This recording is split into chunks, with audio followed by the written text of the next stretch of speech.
Good evening, everyone. Welcome to our annual NAB wrap-up. I don't know, Paul, do you have any figure on which wrap-up this is? 82nd? 347. Yeah, well, Smpte is 100 years old, so I don't know, it's somewhere between 50 and 100, I think. But, yeah, we've been doing this wrap-up for quite a while, and when I started going to NAB, it was strictly a broadcaster show. You'd go in and you'd see Ampex and Sony and the gigantic VTRs and huge cameras and a lot of television transmitters. So a lot has happened. This was about my 36th NAB. And, but every year from the first year, there were a lot of things changing, and it's even more so now as our technology seems to be accelerating. We even saw 8K, which was pretty amazing. The Japanese planned to do the 2020 Olympics in 8K, and I saw several working cameras from various manufacturers. Pretty impressive. That's a lot of data coming out of there. So good luck to them handling it. A lot of 4K, of course, which I guess is going to become the de facto standard pretty soon. And of course the transition to IP, high dynamic range, wide color gamut. So we have a lot to talk about. We have two newbies on our panel tonight. We're fortunate to have Stefan Hattel, the Director of Engineering from WCVB. We have John Rule from Boston Camera, and Merrick Feldmar from WGBH, Channel 2. And new also is Jeffrey Poyster from Boston University, and someone who's been with us for years, Bob Lamb of Broadcast Pick. So we have all of these different perspectives. We have manufacturer, we have vendors, we have educators, and we have broadcasters. So it should be an interesting session. And we're very fortunate to have again Phil Ozek from Liberty Mutual as our moderator. Before yes, he deserves a hand, absolutely. Year after year, he's steadfast, and a former chair as well. Before we move on to tonight's session, I want to point out that we have another big event coming up, big Smpte event, and it's on the 19th of this month, and it is an all-day series of workshops. We're calling it a boot camp, and we haven't done anything like this since the advent of HD.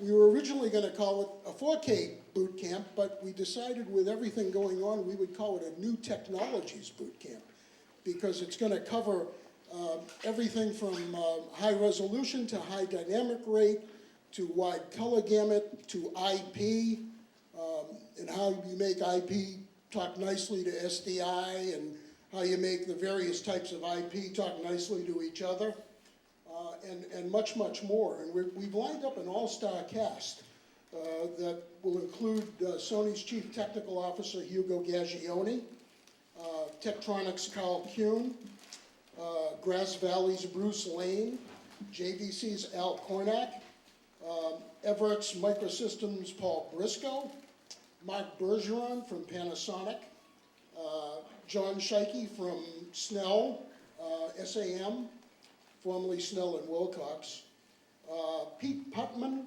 the noted display consultant, and last but not least, Mark Shubin. And he was with us last year. Mark has quite an engineering background, is the engineer in charge of the Metropolitan Opera, including their broadcasts, Sesame Street, and Great Performances. So that's going to be running from 9 to 9 at the Dedham Holiday Inn on the 19th. It'll be just pretty much continuous with one short break at 5 o'clock. So there's no RSVP needed. Tell your friends. If you're at a station, let everyone know. We really, with this kind of lineup, we really would like to have a good showing there. So again, that's the 19th at the Dedham Holiday Inn. And now it's my pleasure to turn the evening over to Phil Ozek. Thank you, Phil. Thank you, Marty. Thank you all. So I made a last-minute decision to step from behind the podium to get out here, and I'd like to make this really interactive tonight. If you have questions during the discussion and you catch my eye, I'll go over to you with the microphone. So let's try to just keep it, as lively as possible. Always good to do the NAB wrap-up, to reconnect with people who I haven't seen in a year. It's become more difficult for me to attend Smpte meetings with other responsibilities, so it's always good to see good friends here. Anyway, welcome. So, does anyone remember what our predictions were last year as we ended the NAB wrap-up? This is something I always want to try to look at last year's tapes, which I don't have. Paul, you have last year's tapes. So does anyone remember what last year's predictions were? We always end with predictions. Yes, no? None that will admit to No. it. Okay. I think it was drones. Maybe it was drones, something to do with drones. Anyway, we'll get to predictions at the end of the discussion here. We do have somewhat of a formula that I tend to use. I like to ask everyone on the panel, what was the theme of this year's show? NAB tends to have themes, or one year it was 3D, another year it was drones, cameras, high def, and so forth. 4K, I think 4K was last year, where there was a lot of emphasis on 4K. So let's start in the middle with you, Emmerich. What's your thoughts on the theme of this year's NAB? The most prevalent theme was IP everything. The Internet of Things. I was waiting to find the IP office chair, because it's everything. It was IP, and that was the big buzz. Drones don't have a sweet spot in my heart because I got tired of them last year. But it's like, okay, another way to lift the camera. But what I was impressed with this year is the amount of things, accessories for drones. Everything, the ways to hold the cameras and keep them smooth, and the tethered drones were impressive. Like, okay, you got a drone that just stays in the air all day and night. It just loiters there. It just loiters there, so you don't have to power, no batteries to change, and RF systems for drones, so you can go live with a drone. So, to me, the story was drones were everywhere, but it was more about the applications for drones. Although I missed a shot that you just frame and hold. Everything seems like it has to rotate around your head in a drone. So same with GoPro. And then HDR, 4K HDR was very prevalent this year in monitoring and cameras and acquisition. I saw a lot about, and then the last thing from a broadcast is ATSC 3.0 was a big topic in the circles I was traveling in. Okay, very good. So Bob Lamb, from your perspective, what would the theme, kind of overarching theme, you don't have to go through everything you saw there, but what do you think was the main theme? I would say the big theme was that now we are moving from the computer to the cloud. So before we were computerizing everything, now we are connecting all these computerized stations with the cloud, and that provides some very nice capabilities. For example, being able to back up a remote system on the cloud, so if it fails, you can immediately reload the media on it. Ability of someone in a control area to be able to remotely control and put proper stuff on remote systems without having to go there. When I first heard about it, I sort of thought like, meh, but then I noticed these are features people like. Yeah. What about you, Stefan? What are your thoughts? Well, Emmerich stole all the thunder for the broadcaster. And everything on my I know, list. there's two broadcast guys on the panel. Who approved that? But drones definitely took up a big footprint, and I agree with the accessories that they now have for those units. It's pretty impressive. So ATSC 3.0, actually finally seeing a broadcast actually happen after attending all the meetings and listening in on all the calls. It was kind of good to see the bits and pieces that they finally had there at the show. So that was an important thing for, I think, most broadcasters, is to kind of say, hey, you can touch and feel this thing now. It's not just standards being written up. IP, as Emmerich said, video over IP and what our future as broadcasters in the physical world. We talked about that last year. The Internet of Things, right? So we're clearly seeing that now in the NAB space. Is that a fair assessment? Yeah, everybody's looking at standards that they want to work with, off-the-shelf products, right, in the IT space. So, more and more we're migrating from the traditional broadcast movement of video and audio over an IP packetized world. And that's what ATSC 3.0 is going to bring to us as well. John Roll, what do you think was the big story? Well, a couple of big stories, and actually, I hadn't really thought about that, but the Internet of Things, which is sort of a larger world. Your toaster has an IP. Yeah, and there was definitely some of that. There was I was really excited about some batteries this year that had a wireless interface to them, and the big thing for me was sort of a affirmation of what I've been seeing for a while, which is that we're not necessarily, manufacturers aren't necessarily on the cycle of coming up with a completely new product every year. Now it's sort of settled into everybody's consciousness that it's okay to do a firmware update once a year, and that will suffice. And so I saw a lot of... Once a year, once every other week. Well, yeah. I mean, major updates come on a more regular basis. So that's all we needed to do? That's it. That's it. Now But you it's I mean, it's comforting for a lot of people that you can spend your money and start depreciating a product that you buy, and 6 months later, you get an update and it makes it better than the product that you originally bought, and I think that's really cool. Just send money. No, No, free. no. Everything's free now, Emmerich. Only if it's a .0 update, then you gotta send the money, you know? Yeah. It's But for me, the real manifestation of that was that, you know, every year I go looking for digital cinema cameras, and there were no digital cinema cameras from any major manufacturer that were announced at the show. So there was a couple of pre-announcements, but there was no unveiling at the show, and to me that was really a shocking thing. why was that? Because it's never happened before. So for Panasonic, Aries, Red, Sony, Blackmagic, none of them had a big reveal at the show, and but everybody had substantive updates. I see, I got you, okay. Canon add to that list, so it was shocking. It was almost as if there was collusion, which of course would Which will be hard to prove, right? yeah, right. Jeffrey, what do you think? You know, and I think it's the first time we had someone from academia represented on the panel here, so please. I hope I don't make you want to make it the last. Yeah, I teach in a film and television department at BU. So the age group I see the most often is around 20 years old. So I go to NAB to try to see the future. And I think it's one of the best places where you can get a sense of that. I'd have to agree with my colleague here about the cloud being a transformative technology, but also a concept. And what I'm looking at is to see where the technology is going to take the way people use entertainment and news and those things. How they consume it, or how Yeah, they produce how they it? consume it. You know, when, we'll just throw this out, one day I just decided to ask my students, where do you guys get your news? They said Twitter. Really? Because Twitter's stock's in the tank right now, so Yeah. I'm just... Well, But- that explains Donald Trump. Yeah, well, exactly. I mean, it kind of scared me.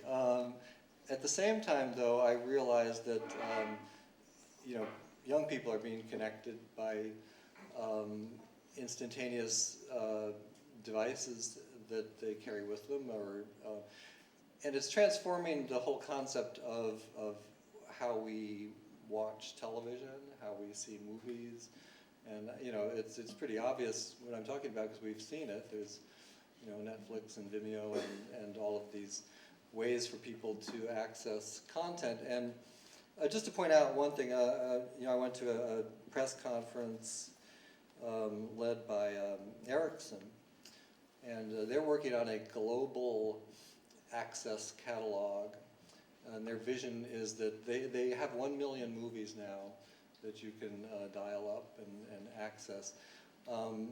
And what I'm seeing is that all of this IP and talk and, you know, is actually pretty significant in terms of how it's going to change the way we experience, produce, disseminate media. So I think, you know, one of the terms I haven't heard is mobile, right? We've heard cloud, we've heard IP, IT, and so forth, but mobile is huge.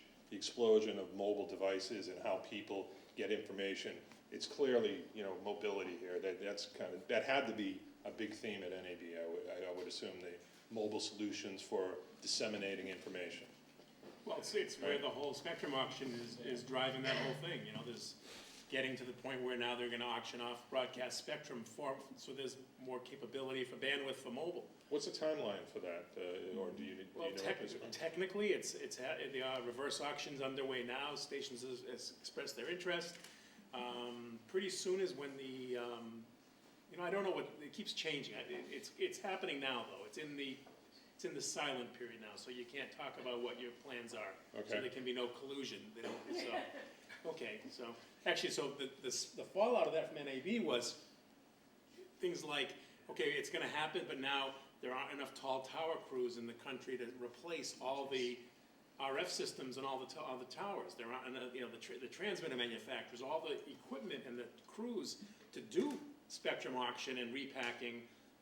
There aren't enough resources. Have you seen that? Correct. Yeah, that's a problem. That's gonna be, doesn't matter what the FCC says. So there's no young people in the pipeline being trained for these positions? That's a whole other issue. That's all, Beyond NAB, but, there are 15 tall tower crews in the country, some ridiculously small number, and, so that had a lot of conversations at NAB about, okay, we can't talk about spectrum auction, but let's talk about how we're gonna get it done when they FCC, okay, you have 1 year to do this, whatever the number is.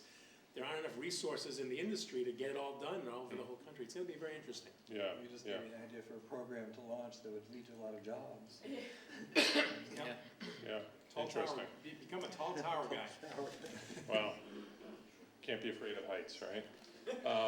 So what's interesting here is we've got broadcast represented, we've got production house, rental represented, manufacturer, education. So one of the things I like to do is kind of examine the towers, if you will, and focus on what was specific in those areas. So John, why don't we start with you from your view of what you were looking for out at NAB? What really piqued your interest for your business and your solutions that you're looking for? Sure. So I was looking for, obviously, cameras first and foremost. That's my usual focus. But this year, I was not interested in ATSC 3.0. I'm sorry. I feel bad. Shame on you. Honestly, I'm not either, actually. That's another story. It's true, it's coming. Yeah. But I was very interested in HDR, so it was a mission for me to sort of figure out not only how. So explain for the audience, for those that don't know, when you say HDR, what do you mean by that?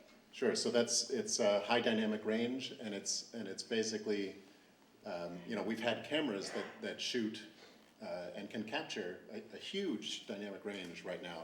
14, 15 stops of latitude between the darkest point in the picture and the lightest point in the picture, and that's great that we can capture that.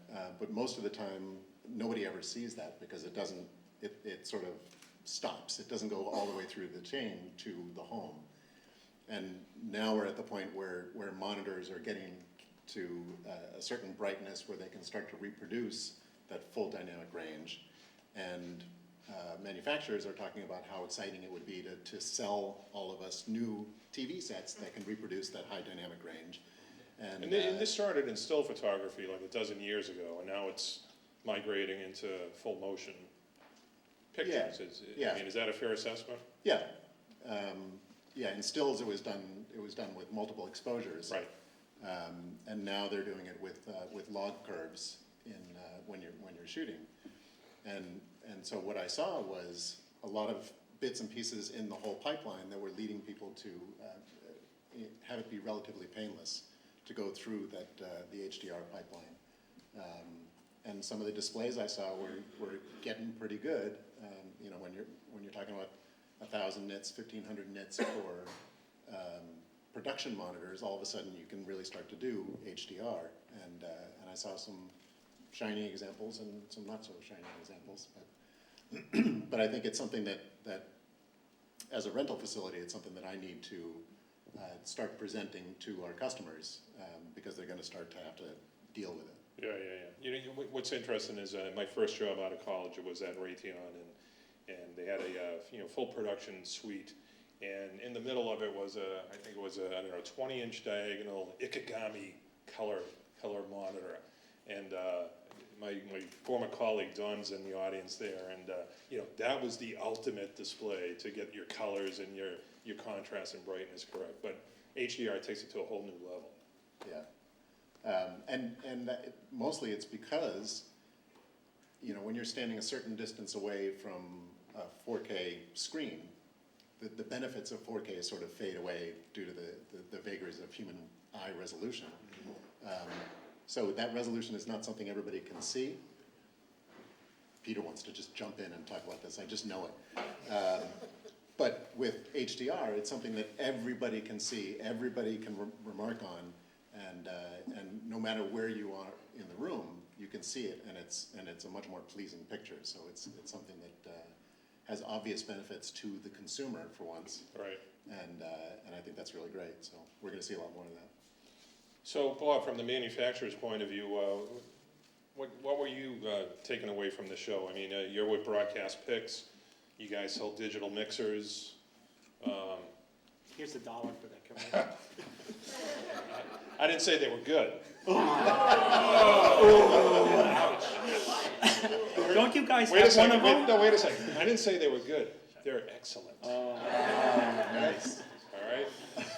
So seriously though, from what we've seen in technology is things get better, they get less expensive, you can sell more of better product. I mean, so what's the trend that you're seeing in your space? I think, to put it a very general way, it's the increased computerization of our field. But specifically what's happening is you look at some of these new transmission ways. For example, this NDI thing that has come out for sending a lot of signals over. People are now routinely expecting to send their camera signals using streaming and so forth. And so really the infrastructure that are connecting, let's say a switcher to the cameras and to all the other devices, isn't a coax cable anymore, it's an Ethernet cable. RJ45 connector, Yeah, right? and the thing is we are video is plopping really absolutely into the domain of the IT coordinator. And more what I am encountering is that when somebody wants to do a video facility, instead of thinking that they're going to hire a video engineer, even if they're going to do something complicated like a multi-camera, facility, they turn to the IT guy. And that's because he's in charge of the streaming already a little bit, the servers. So why the camera shots have a lot of headroom. Yeah, it's why they have compression artifacts and sort of like things like, the audio being perfectly in sync is sort of like, that's all right. But I think that this whole business is becoming very much a subset of IT. And in addition, the people who want to use our equipment are very much people with other jobs. It's the sales manager or the person who's in charge of meetings in the conference room or whatever, who wants to do this, and they want to be able to get tools that, if they can't figure it out, they want them and their IT coordinator to be able to figure it out. And when they use it, they want it to be very easy to use, something that they can have the receptionist do at night, or perhaps someone in the office who's free that night. Yeah, so it's the iPhone effect, right? The iPhone simplified the use of a computer essentially, and there's this expectation among users now that everything has to be or should be that easy to use. And they're right. Well, they are Customer's right. always right. Of course, well, one could argue that, I guess, but that's what they tell me. What else? To me? Yeah. Well, when I was in college, the calculator was a new thing. And gradually it became That was called the slide rule, wasn't it? I'm not that old. Oh, Jesus. But the first calculators, they all competed by having more and more computational ability. And then all of a sudden they broke into 5 zillion different categories. There were special calculators with big buttons for people who were like elderly and needed to see the buttons. There were special calculators that would do things like, sports stuff and whatever. A little bit like we have now sort of with watches that keep track of how much you've run. And I think we're sort of in this situation with video, that instead of thinking of our devices as video devices, we really have to think of them as appliances for people with other jobs. And the more that we can customize these devices and make them provide a user experience that is natural and intuitive and still does everything they want, that's the direction this is going. So that's interesting, because yesterday I read an article in which GoPro released 2 apps yesterday. And, you know, they're getting killed in the appliance market, if you will, by Sony and all these other upstarts that are coming out with GoPro-like devices. So they've seen, you know, they've kind of seen the writing on the wall. They're looking at software as their savior, if you will. And they released 2 apps yesterday, and it'll be interesting to see how far that moves them forward. But let's transition now to, yeah, go ahead, The Emma. other thing that I saw coming this year was VR. You know, I was waiting for Should I someone to wait? say that, but go ahead. So at GBH, Frontline is actually, I suppose I can say this, Frontline has a contract with Facebook to do a VR segment for 10 shows and post it, right? So they've been, and they gave them a budget, which they spent on their very first show of 10. So it's been interesting. But what they found was that there's a lot of rigs out there now, you know, with, you know, cameras around, all around and up and down. And the hardest part was how do you stitch it together after and make it into something you can edit. And that's been a real challenge. But I saw a lot of VR activity, a lot of arrays of cameras and the software to now take the raw video from 12 cameras or whatever it is and make it into something you can edit and use. And then the other interesting part to me, which I never thought of, was how to tell a story in VR, because if I have a VR set, and if you're trying to tell a story, and I'm going like this, looking at the birds, and something is happening over there, the viewer doesn't know, he misses it, because he's looking behind him. So how do you make VR push the viewer to look where you want him to look, not just, you know, doing the head in the air thing? So I was intrigued by the VR stuff this year. There was more than ever of it. Well, and Google's embracing VR in a huge way on YouTube. So just the other day, the landing of Elon Musk's SpaceX rocket on the sea platform there, that was recorded in VR. It's on YouTube now. If you get a chance, check it out. I mean, you can manipulate the whole field of view. You can go all over. You can go up, down, left, right. It's pretty amazing. Why do you On think it's YouTube. gonna be that much different than 3D? I never was a 3D fan. I honestly find it fatiguing to watch. I think it's a novelty myself, but it will be a novelty and people will go to it. I mean, I went to PBS TechCon pre-NAB, a separate thing, and they were handing out Google Cardboard to everybody. You know, here, try this, and you know, and go online, and it's pretty cool. But I don't know if I want to watch a whole movie going like this, looking and see what's around me. I don't know. It's I think they announced Oculus Rift was being released at Best Buy this week for sale. So does anyone have their order in for the Oculus I Rift? think it's really cool. Yeah, I mean, I think it has its application, like if you're in a media business where you're a magazine company or something like that, and you want to sell a travel type of experience to someone. In the broadcast world, I mean, I don't see us doing that, right? And telling the story and keeping people focused at the key part of the story, it's hard to do in that space. But if you're a gamer, or if you're, you know, a travel agency trying to show off, you know, the Great Wall of China, it gives you a perspective that you never got to see before, right? Yeah, there's So, I mean, the already technology has its place. some luxury automobile manufacturers that are going to be using that to give people a virtual, you know, ride in their luxury vehicles. Yeah, I so think- it's an experience type of a thing, more so than Right. you know, sit down and watch. So is there an opportunity there to create VR content for these applications? Yeah, and that was the second thing that I really wanted to go find out about at NAB, because I think that, you know, from a larger perspective, we're on the very cusp of something huge. I think that VR is a brand new medium, and I think it's one that is going to be with us for a long, long time, unlike 3D. And I think that you know, when Emmerich is talking about the inability for a director to focus people's attention in certain places is something that we're going to start to see develop over the next year or so. And it makes me think about that movie theater in Paris 100 years ago when when the first motion picture was shown and there was a train coming towards the audience, and everybody freaked out and jumped out Yeah. because they thought they were going to get killed. And the visual language evolves over time. You know, somebody invented a dissolve to get you from one place to another, and at first people were confused about it, but now we don't even see a dissolve. It's just there. Yeah.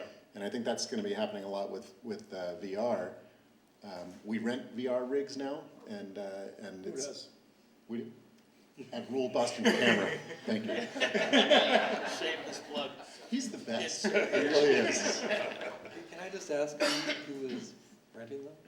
Who's your customer? At the moment, it's I think it's mostly experimental. So every small production company wants to try it, just to be able to get some experience and maybe figure out how to sell it to their clients. But we've done a bunch of documentary work with them, and I think that is where right now there's a direct application for documentary work, and I think ABC Like News Frontline. and Frontline are doing some pioneer work, because you know what better place for something immersive like VR than a documentary, to be in a place where something horrendous or wonderful has just happened, and to be there. So how much does simplicity play into that? I mean, if the tool is hard to use and it's hard to produce, then are people really going to use it? So are companies focused on, you know, the automation aspects of it? You know, where it's you got the camera, it's automatically stitched. I mean, is that a big part of what you're looking for? That's the next generation, which is really expensive right now. So like Nokia has this OXO camera, which is a really nice camera, but it's $60,000. And it's that much because it solves a lot of the problems that we have with your basic GoPro rigs right now, that you know, that have a lot of cameras that are unconnected. I went to NAB and Panasonic showed one that should come in under 20,000 that sketches live of VR. Yeah, and I saw, I mean, there's a camera being featured on B&H Photo Video's website. It's the Opria, I think it's called. I think I know the one you're You know talking what about, I'm talking yeah. about? And Yeah. there's a lot of buzz about that. It's about $2,000. It's not crazy expensive like that, but. Yeah, and I saw it, and the resolution just wasn't there for me. But it's a really quickly evolving Such a space. resolution snob. Yeah, so I'll come to you, but let me take a question from John. Do you see visual reality at all migrating into feature films? It depends on the psychophysical response, because right now, most of us couldn't stand to watch it for more than 10 minutes, you know, depending on lag time and resolution and things like that. But I can see a future where it is so good and so immersive that you would be more than happy to spend an hour or two in that kind of environment. What building would you be in? You mean, Would it be a movie theater? oh, no, probably not. And that's really an evolution of how, you know, to get to the question about mobile, all of our viewing experiences are becoming much more personal. We're no longer sitting in rooms with people anyway. So this is just one more step in that evolution. Yeah. Yeah, and there's certainly times when you want to be with other people watching a movie, but more and more we're happy to watch movies on our phones. So, two things. One, it seems to me that VR is really more like a gaming experience, and it would be more connected to gaming. But secondly, I'm wondering, VR, is it mostly where you're sitting in one position and watching it, and it's moving around, or is there also VR where you move and you actually get to turn in the space? So it's you know, it's 360 degrees and you can decide what you're looking at. And so in other words, it's sort of like augmented reality. So I would say it's the latter, and that's clearly where things are going. So you know, I gave my daughter one of those Google Cardboard things, and it uses the sensor in the phone to detect where your head is positioned and so forth. So it actually moves according to your position. So the recording devices are recording 360 degrees? Right. Okay. Yeah. And in fact, the YouTube video that I mentioned earlier of the SpaceX rocket, if you look at that on an iPad and you move the iPad around, it will change the point of view. So Yeah. it's pretty cool stuff. And just briefly, I did see one VR experience that totally changed my mind about the future of it, and it was an event. It was a boxing match, and it was done with a red camera array, so super high resolution, in stereo, and it was it was a boxing match, and I'm standing like in the corner basically watching this, and it was so visceral and so exciting and real. You could feel the punches, and that's never anything I had experienced before in 3D and in pay-per-view flat TV. It was really, really exciting. So I could see a concert or a concert. Sorry. The punches weren't landing on you, were they? They felt like they were. I could feel the sweat of the fighters landing on my brow. So has anyone here been to the IMAX 3D theater in Reading? So they have IMAX laser projection there. I'm just wondering if Not to Reading, no. Not to Reading? So, There's also one in Avon. is it laser in Avon as well? I thought Reading was the only one that had the 3D laser. I think you're right, I think it's like one of 4 in the country. Right, right. I haven't been there, I haven't, so I was just wondering if someone had it, what their thoughts of it were. What are you doing after the meeting, Phil? What's that? Laser projection, not just laser lights. That's correct, yeah. 3D laser projection. So IMAX, yep. I just want to make a comment. So we've been using at our production company for upwards of 6 months. We have a Rift that we've been a developer for. We also have Gear VR. We have a Heroes 360 rig with 6 GoPros. It's probably the baby brother to what Rule has. Product called Omni, I think it was, GoPro Omni. Yeah, that's the new, right.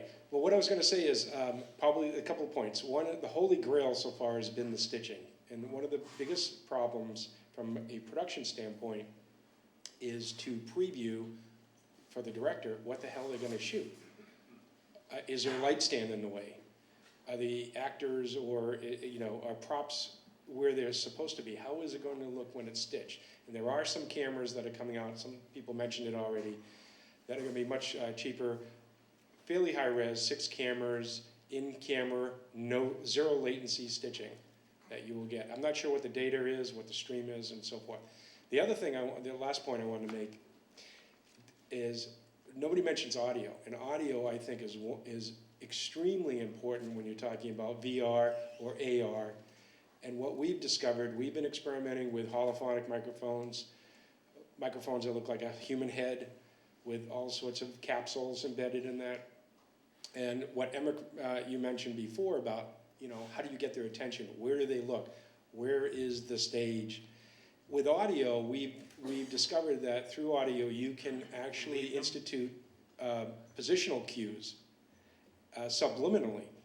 So you can actually redirect and refocus somebody to look in a certain way from just what they're hearing, because what we're experimenting with is 360 sound, so you can hear sound in back of you, crossing and back with actual depth all around you. And we've been probably have tried 5 or 6 different microphone systems and headsets and so forth. So did any of you folks see anything at NEB for 3D, for immersive audio, VR audio? I thought I saw some things on some of the blogs today, but I didn't spend anything. I thought it was neat, but I wish I had more. That's why I wish I had more time. You only can see so much. right. We had another question up here. You still have it? No, it's more of a comment. Just in regards to what you had asked regarding the 3D experience up at Reading at that theater. I've seen the Force Awakens movie like 3 times. Okay, and Force Awakens, the new Star Wars movie.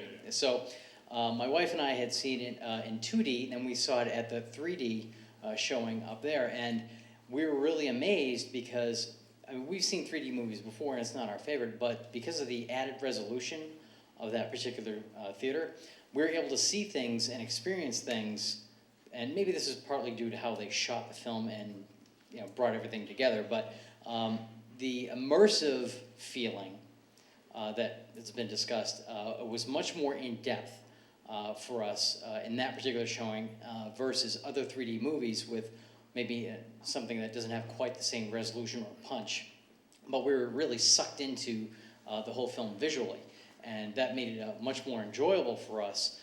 Not to take anything away from the 2D, that is still our preference, but for an experience. But as you guys, some of the gentlemen have mentioned up here on the panel tonight, in regards to like what the newer or current upcoming generations are typically accustomed to viewing media, how they are going to be immersed into these resolutions. Like I just see the ramp of what they're going to tolerate to be much lower tolerance, and they're going to ramp up much faster than our generations have been, where we have just been so accustomed to NTSC. So anything above that benchmark is really high. Yeah, and that's an important point, that theater in Reading is 4K 3D laser projection. So they got all the buzzwords in there, you know. Maybe next year they'll add VR to it. I guess, you know, the question is, when are they going to become 8K, right? You know, as the resolution wars continue. Is it 4K per eye or 2K per eye? That's, you know, that's a good question, John. I don't know the answer to that. Does anyone know? I think it's just overall resolution, picture resolution. It has nothing to do with each eye. It's just screen resolution. A little over 2K, isn't it? I'm sorry? Yeah. Oculus Rift? Oh, yes. That's the biggest complaint. Same with Gear VR. That's probably... Okay, so that's so we'll get back to VR. We'll talk a little bit more about VR, I'm sure. As I said, I wanted to kind of go through the towers here. Let's focus on broadcast for a little bit here with Stefan and Emmerich there. So you guys want to talk about what you saw that you were shopping for, if you're out there shopping? Tell us what you were looking for, you know, what really piqued your interest, and you know, what you're going to put on your wish list for your bosses to sign off on. I had a big shopping list, a big item. We have to replace our facility routing switcher. So that's a huge purchase, you know, major event. And, you know, we did our due diligence. We went to all the vendors, and they were really, everybody was talking about how, well, you know, look at, we're an IP router. I said, great, I have no IP sources, not one. So I got to replace an HD SDI router with embedded audio, and I need to have a path to go forward with IP, because, you know, I got cameras that don't have IP. I got new production switches that aren't capable but don't have the cards. So I need to replace something for today that I can get 10 to 12 years of life out of. And as so is that the depreciation that you have to look at that long? A router is about 10, yeah, it's 10 years, a Okay. 10-year purchase, and hopefully. Yeah. The one I have now is, it was built with 2007, was put to service, so it's about 10 years old now. And, you know, it's end of life, end of service, and I have to replace it. And nobody's really happy about that, because it's not an insignificant amount of money, you know, it's a big purchase. So I kept having to say, hang on, I understand you're ready to go IP, but I want to, but I don't have anything to use it with now, but I need, you know, I can't go back in 2 years and say, oh, I'm ready to make it IP now, I need a new router. I have to make sure what I purchase can transition to IP, and oh, by the way, I want fiber routing, and, you know, I want to make sure I as future-proof myself as I can, but I got to buy something for today that's ready for tomorrow. And everybody understood it, but they were so caught up in the IP buzzwords. It was like, I got it, yeah, you have an IP router, but it has to do other things today, and then I transition into it. So that was a challenge. And then I continue to be plagued by service contracts. I mean, that's one of my pet peeves. You know, I buy a router, I'm going to pay. You're talking about the license models? The cost of keeping, you know, I'm going to spend, I don't know, $500,000 on a router, and I'm going to spend $500,000 over 10 years getting support. Yeah. And that makes me crazy that, you know, who signed these things the first time and said it was okay to charge me 10% a year? I'm going to stop, because I can go on and on and on. So I'll stop on that. But that's a real factor, you know, because there's some serious cost in it. And then there's one vendor that has a 10-year no service contract warranty. Boy, that puts them to the top of the list, right? So that was my big purchase, and I spent a lot of time with a lot of meetings talking about, you know, a major purchase. We did a lot of, we need to replace a lot of monitoring. Monitoring is a big thing for us this year. You know, camera shading, control rooms, I still have glass, I still have tubes in the building that, are getting old and they're not gonna be replaced. So, I honestly can't afford a $10,000 OLED in every position, it's not reality. So we've been getting samples and demos, and, I think I have 5 different monitors of an OLED, I have LEDs of various things, say, okay, what do you think of this? The guys are working with them, and somebody said to me, I said to somebody the other day, in the camera shading, right, which is a pretty critical place for a quality monitor, I said, did you see the new monitor demo? It's sitting right next to the glass, and the good old-fashioned glass Ikegami. He said, no, I haven't seen it yet, but I don't like it. I said, what do you mean? He goes, well, it's not glass, so it's not going to be any good. It's like, oh, so we're fighting a legacy of, well, if it's anything but what I'm used to, it's no good. So I shopped a lot, looked at a lot of monitors, looked at a lot of OLEDs. There's some beautiful stuff out there. And the prices are coming down. So, I spent a lot of time shopping it. I had some real targeted purchasing, which took away a lot of my looking at fun stuff time.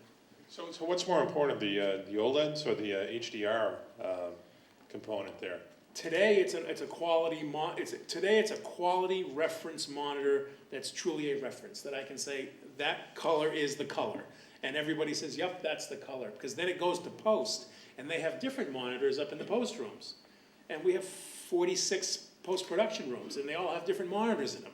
So, what color is it? Is it red? Is it not red? And it's a struggle every day to try to get a standard of a monitor that everybody says, yep, that looks good.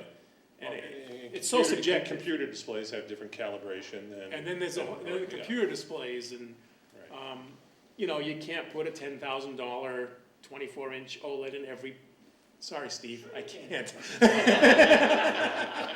don't see the problem. I know. Buy one, get 2 free? Yeah, buy 50, get 1 free. So, it's. I promised Steve I wouldn't slam him today. Oh, well. He spoke up first. He started it. So let's talk about Sony now. It's hard because the reality is there's only so much money. And don't forget, we rely on support from viewers like you. So, thank you. And thank you. And the Koch brothers. With support, major support, yeah, Yes. I got it. Stefan, what about, what were you out there shopping for, if you were shopping? Yeah, well, I'm knee deep in the router install. And to Emmerich's point, most television stations their infrastructure is all 1505 video cable. It's not Cat 6 or fiber between locations in a building. So when you bite off that decision to go IP, you now got to pull in all new cable infrastructure into a facility. Greenfield is obviously the best place to do that, but we have layers and layers of color-coded cabling to differentiate from analog to SDI to HDSDI and AES, right? So once you get into the IP space, that changes to a single cable, but nobody's ready for that. So it's a matter of planning your future. So I'm putting in an HDSDI baseband router today. In the future, it's capable of IP. And when Sony, that's all they sell me is cameras that output IP, we'll be ready for it. But that is one of those things that's tough for a legacy facility to make that leap until you really have to. But I'm looking at a Wheatstone or an SSL or an audio console replacement too. That's what I was there shopping. And again, that's all IP. So that's going to change the infrastructure a little bit, where you used to bring all those audio sources back to a patch panel that interfaced into an I/O. Now the I/O goes out to the devices and this comes back via Cat 6, right? So that's probably my first venture into this IP infrastructure change. And we're going to be doing that this year. So that's one of the big projects that we were looking at. So we met with a lot of people to talk about what their standards are, because there are different standards, unfortunately, for that as well. So finding manufacturers that support each other, so you have that interoperability, is always key. So we spent a lot of time really trying to figure out answers to who works with who, what works best in our environment, as we change and move forward. File interchange is always a big problem for us. It's where the telestreams of the world come into it. And in our facility today, everything's file-based, and in most facilities, right? But not all files play the same out of every different server that you find out there. So having that middleware to get a file from MPEG 2 to H.264, maintain captioning, make sure the audio is right. Those are all those solutions that when we go out and we look on the floor, who are the people working together to get those things done and done right. So a question for you guys. So, you know, we always used to have discussions about, you know, what's the latest acquisition format? Why does this acquisition format matter versus this other one? Is that something that you guys still contend with in that space? I mean, is that still important, less important, more important? I mean, talk a little bit about that in the context of what you saw at NAB. Yeah, well, acquisition for us as a news environment is completely different than people coming to rent red cameras, right? I mean, we're run and gun, trying to get the story back to the station as quickly as possible in the highest quality as possible over the smallest pipes as possible, right? To be more efficient, fast, and nimble. So the codecs we decide on are all based around that functionality, right? Is how do we make that functionality work? And even when we archive or we take something that was shot in high res that we now need to archive off or store for later use that may not be high res, now we have multiple versions of that same content, that same newscast. There's a high version on the servers, there's a lower version on the servers, there were awards, some middle versions on the servers, so storage becomes a huge problem. And getting to these files from the mezzanine file down to something that's manageable, that you can store for these one-offs or these things that don't need to be that high quality is something we're plagued with. So from the field all the way to archive, we have so many variances of different file formats that we have to deal with based on the need of what that particular story or that footage is needed for. So it sounds like that's still a problem, I guess, that hasn't been solved. I mean, Everybody has their own solution, right? So as manufacturers develop these things, everybody has their own standard that works well within their ecosystem. Even in the I know IP Bob's world, chomping, but go ahead. well, there's Eric. still conflicting standards, there's Aspen and Ames, and, you know, we still haven't picked a standard for IP yet. You know, like, really? You know, let's pick one and let's move forward. Manufacturer-wise, it makes it hard to make a real good decision knowing, well, okay, these vendors are here, and some vendors are in both, and some are in neither, and, you know, Audio World's ahead. AES standard is for audio and audio consoles. I'm shopping for the consoles too. We should talk. Okay. Two for you. Yeah, so, you know, it's hard when, you know, standards are still evolving, Yeah. so. So Bob, So we're discussing all of this interoperability, but underneath all this is this concept of like, we have to move the media from this machine to that machine. And this is where I think the cloud makes a real difference, because the cloud takes care of that for you and it's transparent. For example, you're a professor at BU, and you want the kids to be able to do their little news stories and then somehow get them into the news show that you make. You just give them, you just tell them, post this to the cloud from wherever you are, from your mobile phone, whatever you've got, and the cloud will take care of transcoding it to the destination format that's required and install it there. And this is what I think is the real merit of, you know, all of this networking is we don't have so much sneaker netting or people worrying about sort of like all these different formats, but instead we have a higher level of intelligence that takes care of these things, like the analogy you made, like the iPhone. I just got a new iPhone and it backs up to the cloud. well, not only it backs up to the cloud, but when I got the new one, all they had to do was to download that image onto my phone. And the truth of the matter is, I had no clue how to make those images. It does it automatically in the background. And I think these cloud services and whatever are going to really proliferate and make a big difference for people, because it's getting too complicated and these clouds can take care of this stuff. Yeah, and so Microsoft has their big cloud for enterprises. Amazon Web Services has been available and is kind of the big 800-pound gorilla out there in terms of cloud services. Yes. Jeffrey, I'd just be curious. I mean, everybody's talked about a number of very complex technical changes that are hitting the industry. You know, to what degree are you bringing those changes into the educational experiences? Great question. Well, you know, slowly, because it's expensive and we have to watch that factor. But you know, we've wrestled with what do we really need to teach. I think ultimately, and this is happening at universities all over, is, you know, we don't know what to teach anymore because everything's changing so fast on the technical level. So we fall back on, let's try to give them skills that they can transport regardless of what media it is. So we concentrate on storytelling mainly. visual storytelling, how to use visual language for any size screen, how to understand audio and video connection and relationship. And, you know, we really kind of go back to giving them the fundamentals. It's like, well, if you can devise a great story and work with people who can visualize it, then that's what we give them. Because it's going to go 4K, 8K, 16, you know, it's not going to stop.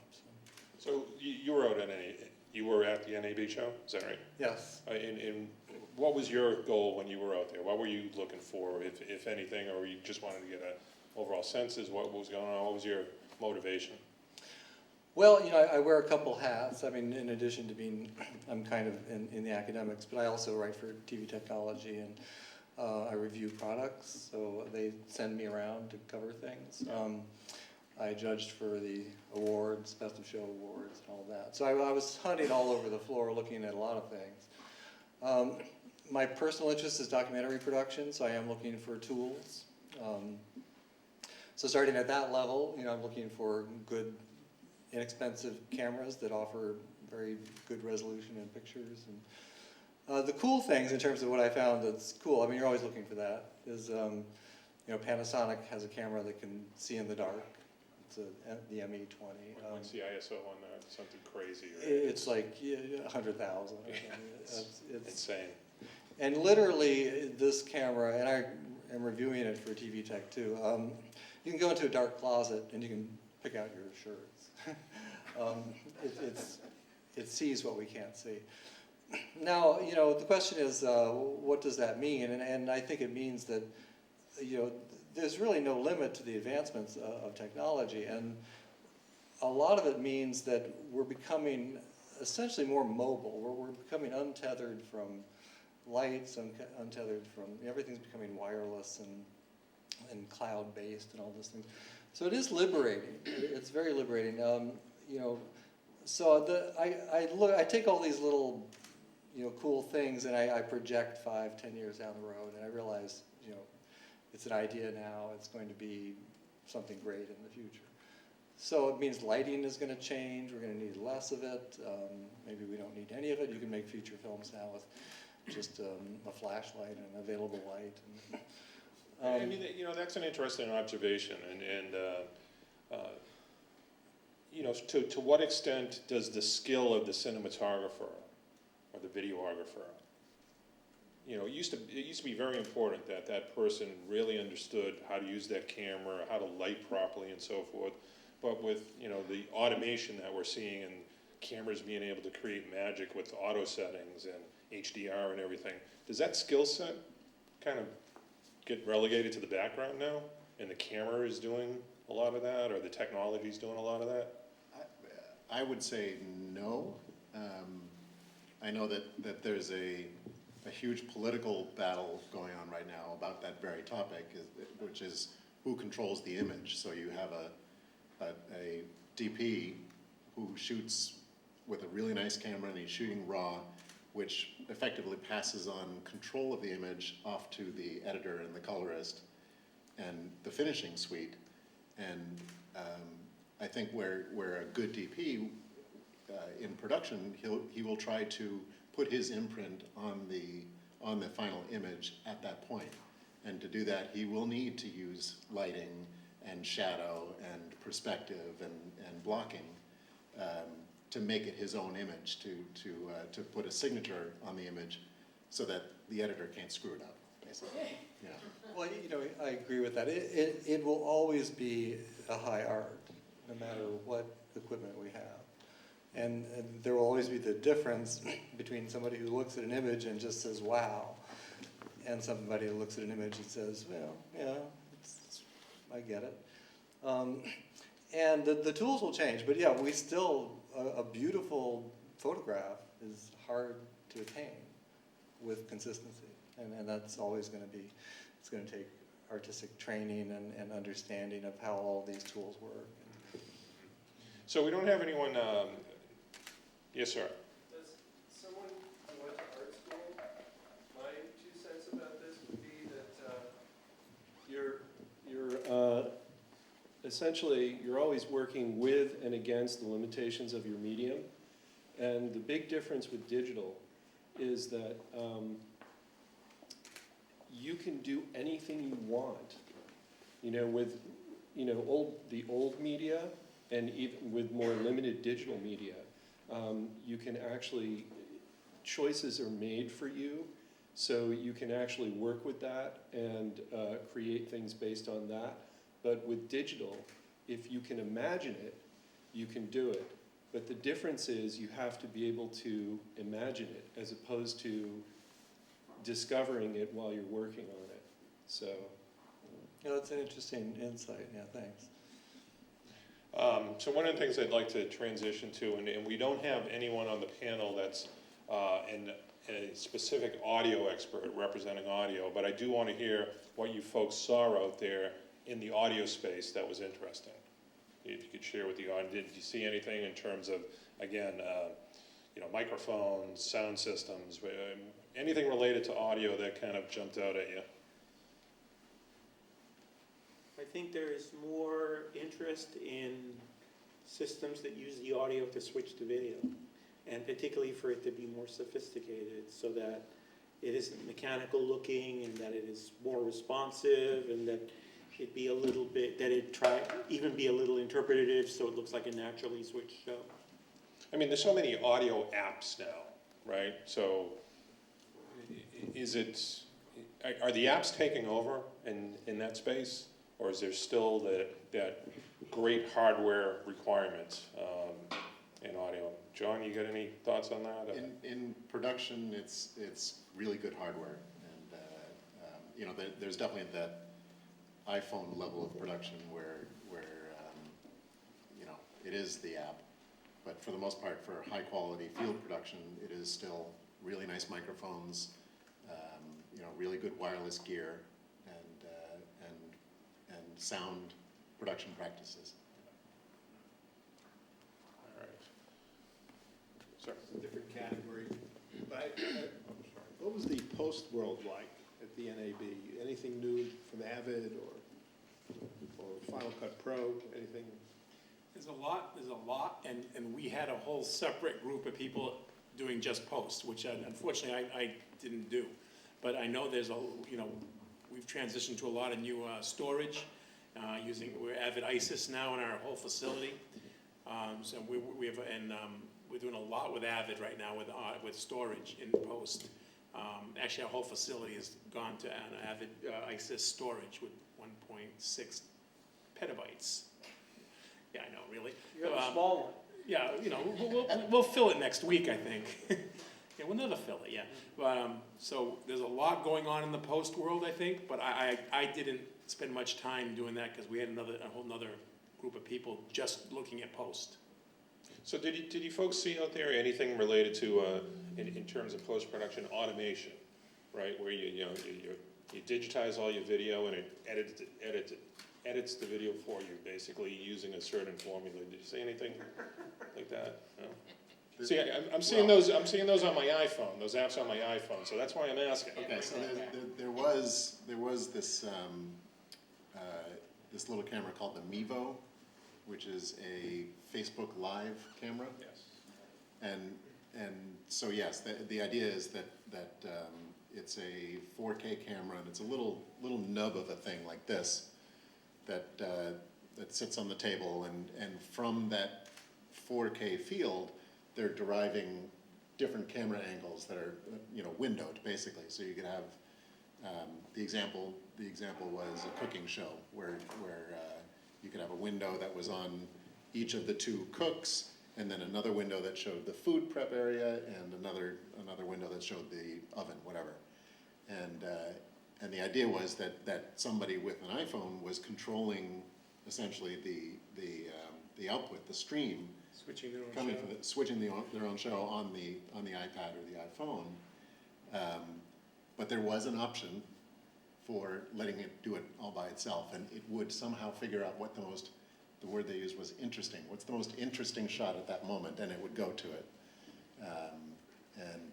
So that to me was the first time I saw, okay, so they're trying to use some machine intelligence Right, for and, editing. you know, and the overarching term is automation, and we used to use that term to describe, you know, commercial insertion, robotics, and so forth. So what are the trends in automation at the stations?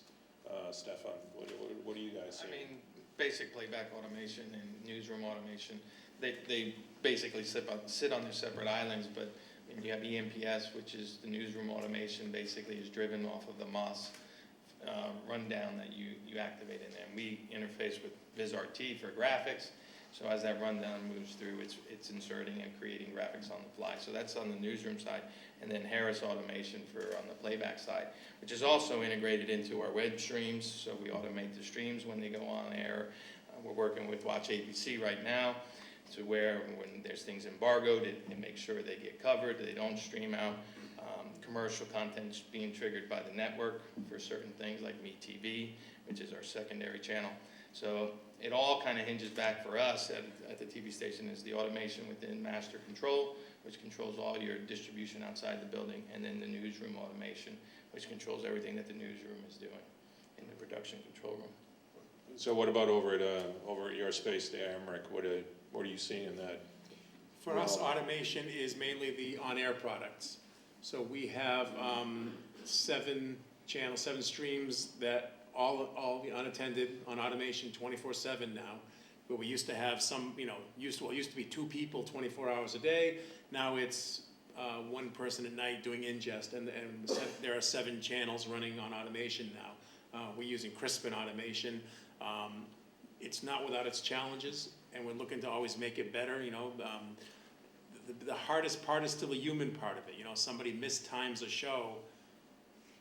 It's under time, then it's gonna be black on the air. If it's long, it's gonna be clipped. You know, most of the problems we still have with automation are human error, and that's hard because then you still have to have somebody checking in times and out times and topping and tailing, and so automation is great, but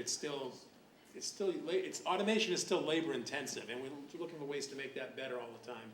So what about, you know, we know that you guys have the closed captioning center over there. Yep. And, you know, what developments in that space to kind of automate captioning?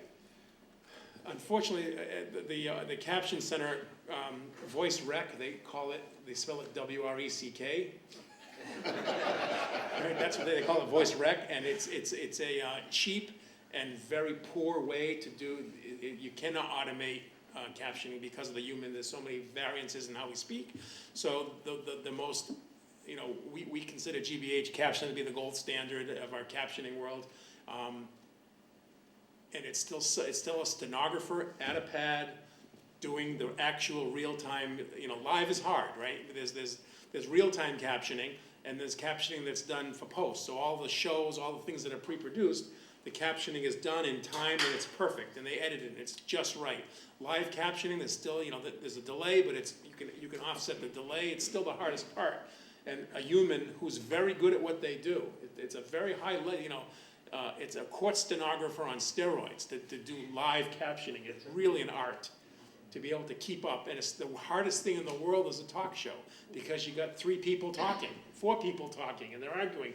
Well, what do they type? And then the law keeps changing on what's required for captioning. The hardest thing we're doing today, the hardest part right now, is we're doing a show Tuesday nights live on PBS called Point Taken, and it's aired on Facebook. And Facebook really doesn't want to deal with captions. We're sending them captions, and then they don't know what to do with them. So it's very difficult. Captions is a tough one. There's so many variances. The state of the art keeps changing, but ultimately it comes down to a stenographer at a steno pad for live captioning. So have there been any attempts by companies to kind of tackle that, to come up with a technology? I mean, you know, up in Burlington is Dragon, naturally speaking, right? You know, and granted, Voice rec. Voice rec. Right? Yeah. You know, it only gets so good if you, and it's not there. If you see captions that are done automated, you know. You know, it's like, that's not right. Well, you know, if you use Microsoft Link and you get a voicemail, you know how bad the translation is when you see the email of that voicemail. It's just awful. It's going to get to the point where bad captioning will be illegal. No, I'm not kidding, right? The laws keep tightening, and Jerry, you can speak to this, right? The laws are getting tighter where you must provide captions that are relatively in time, including live captions, that, that are spelled correctly, and it's becoming the law. There are accuracy thresholds. Accuracy thresholds, right. Actually, many of the dates are now, the requirements. It's a big deal. Where I see a lot of automation on the production side is covering sort of things that are very amenable to it. For example, city council meetings. People really want some sort of automated system to cover those because it's actually hard to get a video person to man that. You have to hire a freelancer once a week. He doesn't want to do it. The budget meeting runs till 1 a.m. He gets a real good freelance gig in Hawaii and he's gone, that kind of stuff. The only thing that is the impediment to automating these isn't really the technology. It's the fact that in the end, they often want a person with judgment there. They want that if one of the city councilors starts heckling the mayor, that he doesn't automatically get the attention, that kind of stuff. So I think the biggest obstacle for automating some of these productions isn't technical so much, it's just a desire for a person to sort of have the last word on what goes over there. To override the artificial intelligence, override Skynet. I was actually just curious, so when you do live captions, and then you have to post those to the web, I think you do actually have to correct those to get the clean them up. timings. Yeah, we clean up when we can. If for example, we do captions for CBS, for the news, we do Survivor, so they'll do the East Coast and they'll clean them up for the West Coast. They'll go back and tighten them up and fix them for the second run. So it's an ongoing process to make them better as we go. To make the point about how big captions have come about, there was a court case that originated out of Harvard right here last year, where a handicapped person, through a representative organization, sued the university because they were trying to access lecture content and it wasn't captioned. And the advocacy group wasn't suing to make money out of it; they were suing to get attention to this, because the need for captions isn't just broadcast. Digital signage, for example, public digital signage, does that need to be captioned? Stuff like that. Anyway. We try to take the high road at GBH because we kind of invented captioning. We've literally been doing it a long time. So we try to set the standard. Many of our people are on the FCC committees that establish the standards. So we take it seriously, but the connection to NAB is there's a lot of technology out there that is tied to the caption world, a lot of it. And companies are trying to make it, they're trying to make it cheaper, right? They're trying to make it so that everybody can do it cheaper. Yeah, it seems the speech-to-text piece is the piece that's really hurting. When that piece falls into place, that'll be a big difference. Once we get it into some type of a text format or something like that, we can position it, we can auto-timestamp it, there's lots of cool things you can do. But the big piece seems to be promos, all these pieces exactly that just have a dialogue track. And part of it's wrangling the 5,000 context errors in the English language. That's what they are, context errors. And then we also do descriptive services too for the blind. So where they put the dialogue in between, like Joe moves to the left and hits whatever. So we also do that. We do all the Hollywood movies. So it's a big part of GBH. There's a legal mandate on that as well, correct? Right. It's increasing. You're actually going to increase the number of hours. So that's the one thing as broadcasters. And the reason manufacturers are out there. The laws that the FCC keep changing create new machines, new equipment that have to be developed in order for us to be able to maintain and move forward and be able to reach those requirements. So again, back to the file formats, all those components, they cannot be stripped away when you go from one codec to another, or you're storing it in archive and you're bringing it back later for air. You got to make sure captioning's there, that the descriptive audio's there, that you have all your tracks of audio still. That's the biggest hurdle, I think, today as a broadcaster, because we've been doing this business for a long time. We know how to get the news on the air. We know how to get the story. We know how to do all that. Now the back end has totally changed from this baseband world into this file IP-based world where there's so many places to break it. You can break it in so many places where you fix, everything's okay except for one thing, now all of a sudden we have no audio. But everything else is working. We got video descriptive, we got captioning, back to the drawing board. What did we do? How did we break it? That's the biggest challenge that I see. It's really hard Today. Every file that goes into Netflix has to be tested. It will not be accepted under their guidelines unless it has been run through a file-based testing system. And at NAB, we saw a big upsurge in interest towards that because people are getting rejected, and we don't like to be rejected, you know? And these young producers and directors are spending their personal, you know, finances to create a document or some device that they want to go, and they bring it to the Netflix or any of the content redistribution people, and they say, it's coming back to you. Well, why? Well, because it failed. Failed what? We didn't know it had a pass. And they go, well, it does. Discovery does it, Netflix does it, everybody does it. GPS does it. It's very similar to what public television did in the 70s. Once Portacox became available, anybody could make a documentary. Public TV magically, mysteriously adopted the most stringent technical rules of all the networks. So it was really hard to get a video documentary on public TV back then. Interesting. So let's get back to the NAB show in general. You know, in the past we used to comment on who had the biggest booth at NAB. You know, and way back in the day it was RCA or Ampex or whatever. So you know, who are the big exhibitors out there now? Is it Sony? Is it Panasonic? I mean, I haven't been to NAB in some time, so you know, help me understand what the scene was out there and. If I you're was walking in. surprised. I mean, someone was discussing the biggies who just was talking within earshot. And they, you know, Black Magic has this huge booth, and you know, all these sort of new technology companies, and they did have very large booths with lots of people in them. Black Magic did. Yeah. Black Magic had a huge booth in comparison to where it came from. I mean, it started very small and it was huge this year. So that was something that definitely stood out. Now, there was also some room on the floor too. There was a couple of spaces where there was nothing there, so I don't know if that lend itself for people to expand a little bit more than they did in the past years, but, you know, Sony always had their footprint in the back corner, and, you know, Avid up in their place, which they bring their stuff all the way to the edge of the floor, so they're always in the hallway blocking everybody else instead of using their space so everyone can get in there. But Black Magic, to me, I walked in, I was like, okay, these guys have grown up. Now, they're not just appealing to broadcasters though, right? They're appealing to production people and independent producers, and, you know, they're covering the whole shooting match there, right? They have a little bit for everybody, I think. Yeah, but I was looking at the product, and they were advertising that their product has streaming output, and it also can record. And by the way, it also has this SDI thing that's for the older people.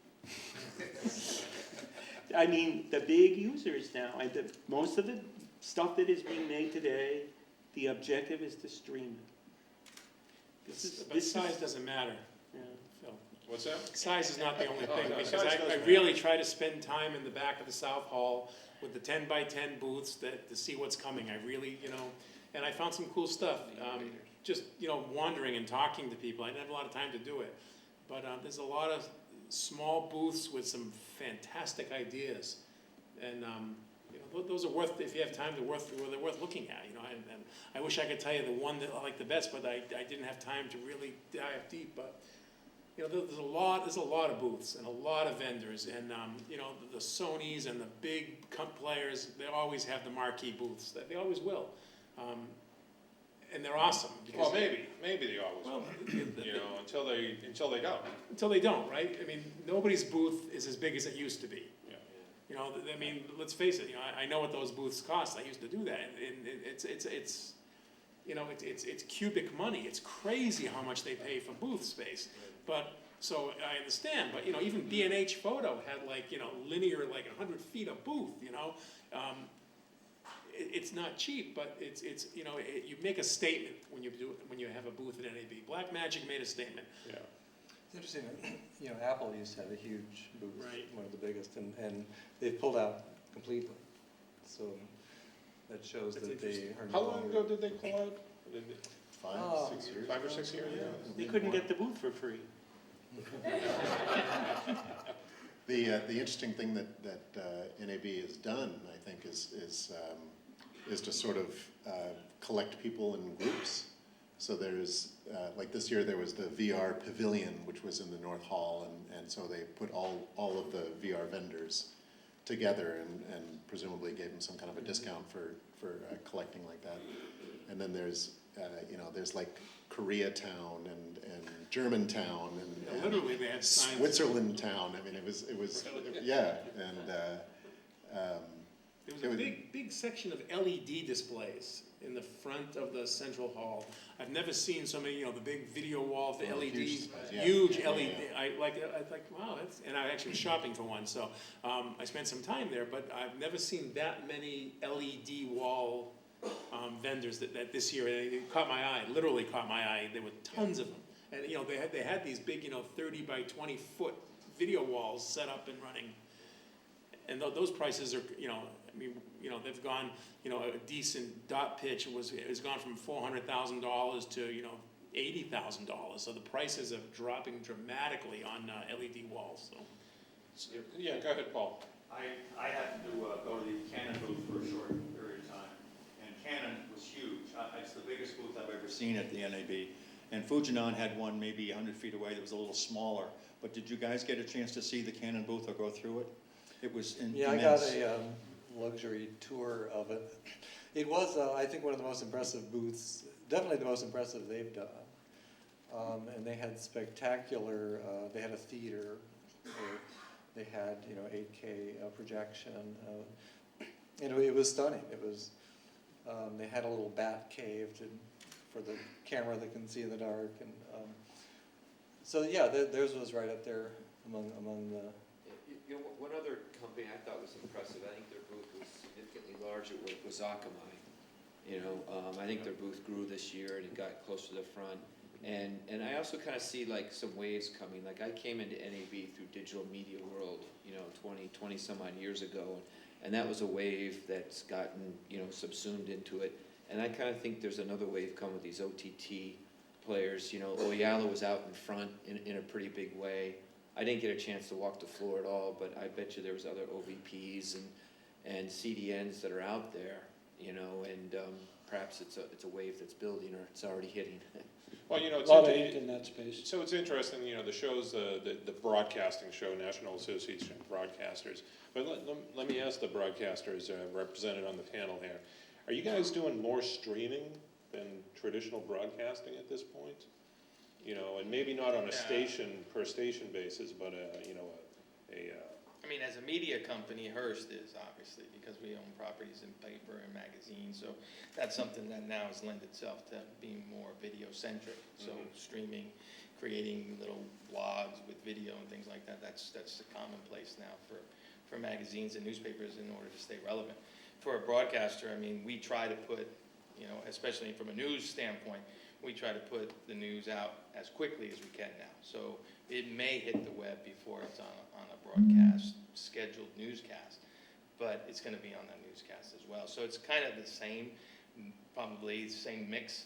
Everything that you'll see on our newscast, you're going to get on the web, plus maybe some behind-the-scenes stuff. So there's a little bit more. You got more people posting things outside of news that may be a little bit more of a backstory that may catch a millennial's eye as opposed to the traditional viewer. So we're doing perhaps a little bit more than we normally would do, but we stream everything that we do on the broadcast side. So I guess the answer would be yes to not to this full featured finished product kind of thing, but little tidbits of news. And we don't do live news, right? We don't do live. We do close to live, but no live. So for us, there's a plan for every bit of content to reach every eyeball we can.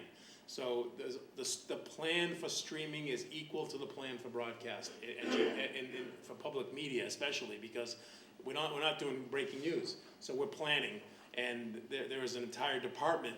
That we plan the streaming, we plan the platforms. We partner with Wowza, we partner with all different content providers, with Amazon, with Facebook, and So it's important that our content be streamed and that we're going for the social too. We're going for the interaction also. But to what extent is it important that it be monetized? I mean, I'm sure that's a big Eyeballs, part. right? You Yeah. know, for us, it's branding, right? We don't run commercials, we have funder credits, okay, we all know that. Okay. that. But for us, it's about people watching, that they identify with the brand. It's about the brand, it's about people watching it on WGBH, on PBS. So it's a different model. Yeah. But the streaming part of it is a part of every plan of every show. Yeah, I'm curious about the local broadcasters, CBB, BZ, and so forth. Obviously, you can count how many people are tuned in, watching your stream.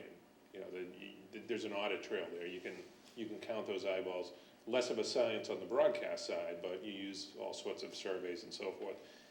What's the tipping point, or have we reached a tipping point at this point where more streaming people are tuning in than broadcast? I don't know the analytics on that, Yeah. to be honest, to actually say, but I know that a broadcast viewingship is huge. Even if you can pull analytics on how many page views you have, and I mean, we've hit numbers of billions of page views in a year. I mean, that's a lot, but a 1.4 million market, or 2.4 million viewership in a market, which you're getting every night, perhaps a good portion of that. And that's a big number still, right? So on the broadcast side, and yet our measurement there is the Nielsen ratings, right? Right. So that's more of an average, you know, kind of a thing, whereas today, with the right analytics, you can tell exactly who's watching this stuff. It's not as I guess Nielsen is very set in stone, and that's the standard, right? So everybody believes that. There isn't that belief yet in the numbers that you get back from all these different analytics, like Google Analytics, that's who we use. I mean, is that really an accredited number, right? I mean, who's certifying those numbers? Who's the person watchdogging that? You said that you just had 50 million people click on my thing. Yeah. That's probably the toughest part for now, for broadcasters to really say, okay, what's that accredited stamp of approval that this is the number that we're getting? And at radio too, that applies to radio too, because we do radio, and the counting the listeners in radio is a big business also. You know, the Nielsen, the watermarking, the devices that came out last year at NAB, or actually secretly, that say, okay, if you put this device in line, then the personal people meter will count more people, because it'll make it so the meter will hear it better. Did Volkswagen come up with that? And you know, and people, and stations were getting like this jump in ratings in a market because they bought the secret box. Yeah. And everyone's like, what? Oh, they must have bought the box, you know? So now everybody has the box, so it kind of neutralizes the box, and, you know, so, but it's a game, you know? It's all about counting people, you know? So in a city of 5,000, you've got 10 million listeners. No, honestly, it doesn't increase the people listening, but it counts them better.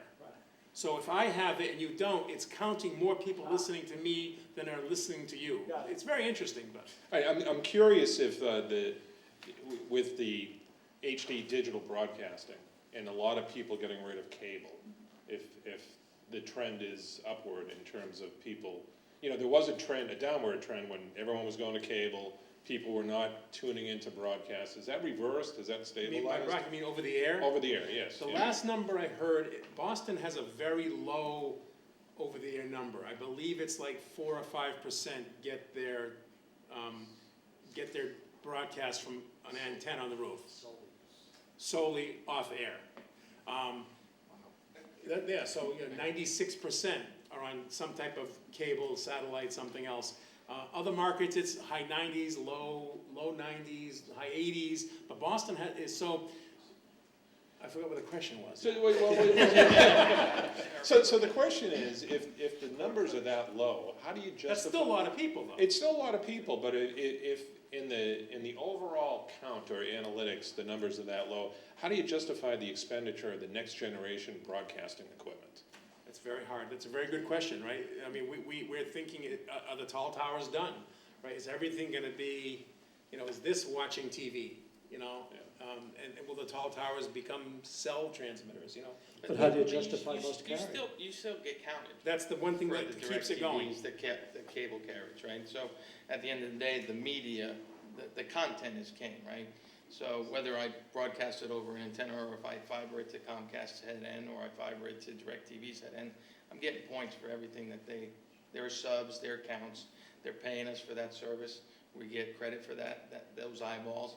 So the distribution may change. The tall tower could go away tomorrow, but WCVB local news would not be going away, right? Because the media, the content is what The content's what counts. And the only point I was making is that when you've got, when you have to upgrade your digital broadcasting plant, over-the-air broadcasting plant, that's an enormous expense. With spectrum auction, we may have to. And can you do it when the viewership is only 4% of your total viewership? So. I think we're making a mistake in how we're counting these things. Really? Yeah. Explain. So, when I was at BNN, we used to have a live show at the Boston Ballet. And it ran live, plus a couple of repeats. And they didn't even care who watched, because they would post it on their website, because YouTube wasn't that popular then. And they reported that they got very large viewerships from that, which they could tell partially from the fact that they could follow them, but also from the inquiries they would get on the Boston Ballet, the ticket sales, and the people who wanted to buy different things or whatever. And they said, first of all, we reached a very different market. Instead of reaching just the people in Boston cable TV coverage, we reach people all over the world. And we also reach people who can watch whenever they want. It's archived on a website. Right. And in addition, once they see one program, perhaps they also watch the one from the previous week and the one that aired the week before that. And really this, now that you can publicize all this stuff on social media like Facebook and so forth, I really think sort of like instead of ABC, CBS, whatever, we are really thinking in terms of Facebook, Twitter, these social Periscope? Well, the next big paradigm shift is going to be over-the-top viewing, direct to the consumer what they want to watch, when they want to watch it. We're working on that now, many, a la carte viewing. I wanted to get back to the tower problems. When I bought my house in Las Vegas, one of the stations out there was, I was looking at it off the air, and one of the stations was always blanking out in high winds. And I called the chief engineer, and he told me flatly the company didn't care, that the viewership off the air was so low that they just weren't going to spend the money. It took them 8 years to fix it. I get calls from people all the time, when off the air viewing, and we try to service them. I actually have my transmitter guy call the people at home and say, how can we help you get your reception better, because every eyeball's an eyeball. Yeah, broadcasting over the air is something that we're committed to as broadcasters. I mean, we're gonna go down tooth and nail when they make us shut that thing down. I guarantee it. I mean, that's just who we are. Most of us been in the business long enough to understand It's a big investment that we that is a big maintain. investment that we want it to work. I mean, if you were to call and have that kind of a problem, why did we spend all this money, even if we haven't added to it to improve it? Why not maintain it at least, right? I appreciated his honesty. Yeah. I didn't appreciate his answer. Yeah, exactly, right? I shudder at the notion of government regulation being the only thing that defends my must carry when the stick goes away. Yeah. I think there are some additional, couple of other points to make, and that is, while Boston is the most penetrated cable and satellite telecom market in the country, Transmitter also does provide a feed to a number of the of cable providers and other providers who rely on an out-there signal still.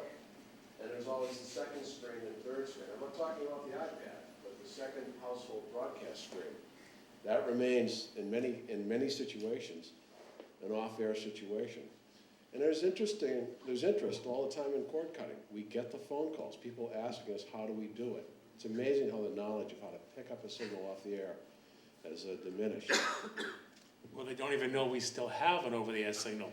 That's true. That's true. Yeah, actually, I'm kind of surprised. Nobody mentioned this year, or was it this year or last fall, there was a watershed in that HBO, you can now get it without having cable for the first time. I was waiting to see who would be the first one to do that. And you can now pay HBO and get it over the internet. And you can get it two ways. You can watch it live as they stream it. You can watch both, there's East and West. HBO Now and HBO Go. Right. And you can also do what you were saying, which we do at home with HBO and Showtime, and of course Netflix, which doesn't broadcast at all, where you can see any of their content. And in fact, HBO lets you see stuff that they're not even currently broadcasting, like all of The Sopranos and Oz and all of that. And so you can get that streaming either, over the web. So my question is, when do broadcasters, over-the-air broadcasters, start also streaming live? Yeah, we are now. Currently, the Right live now. signal, You can watch the 11 o'clock news live, Correct, yes. but it's just one program. Yeah. Well, here's the thing, with network programming and stuff, you have all the royalties and rights issues you have to deal with. Watch ABC got installed at CVB, 6 years ago now? 7 years ago now? The first iteration went in a couple of years ago. Okay, so we just today had a call where we're now in a validation period because they finally got all the legal stuff behind the scenes to be able to put that programming on the web with all the royalties and all. And we still have embargoed stuff. We're going to still have to embargo certain things. So it becomes not a technology issue. It becomes more of an attorney, lawyer, royalty rights, actors. Yeah, right? I mean, that's really the bottleneck with a lot of what we can and can't do as broadcasters, who are very heavily regulated. I mean, if you look at a broadcaster who's providing you free television, you're talking about all these services, you pay for every one of them.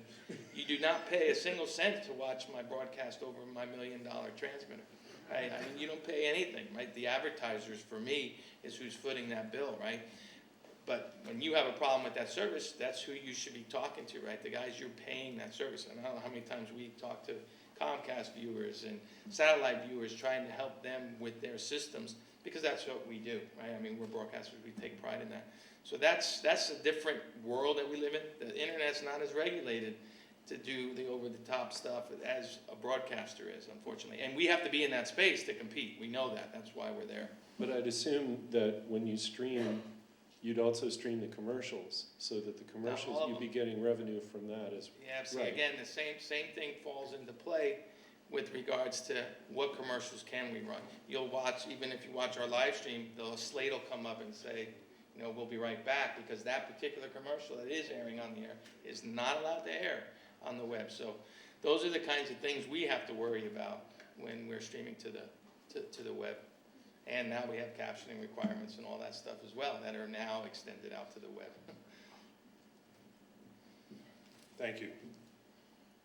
All right, I want to move things along here. We're kind of running out of time. What I'd like to do is kind of transition to what your pick hits are. All right, so we've got 20 minutes to go here.